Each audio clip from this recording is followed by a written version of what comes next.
رشوهگری گل گلدان سحری به هزار رشوهگری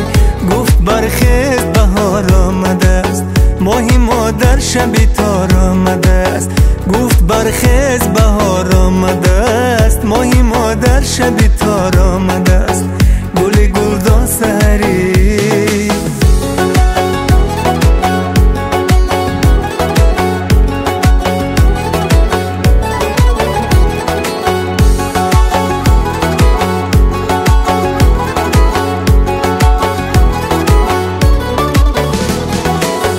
نمیخوانی اگر شعری ترم را گل گلدان بسوزان بیت شعر و دفترم را مهیتابا امان از آتش عشق بزرگ امان اما که میسوزد تمامی پیکرم را جان و جانان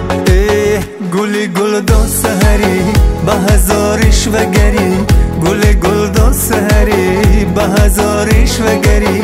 گفت برخیز بهار آمده است ماهی مادر شبی تار آمده است گفت برخیز بهار آمده است ماهی مادر شبی تار آمده است گل گلدان سحری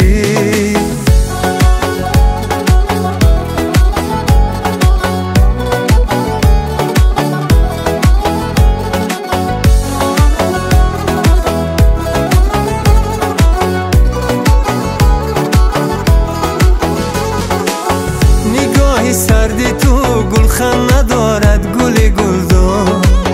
دل مجروحی من شبه ندارد آرامی جان تو و خورشید و شام تیره و من مهیتابا چراغ بختی من روغن ندارد چی کنم جان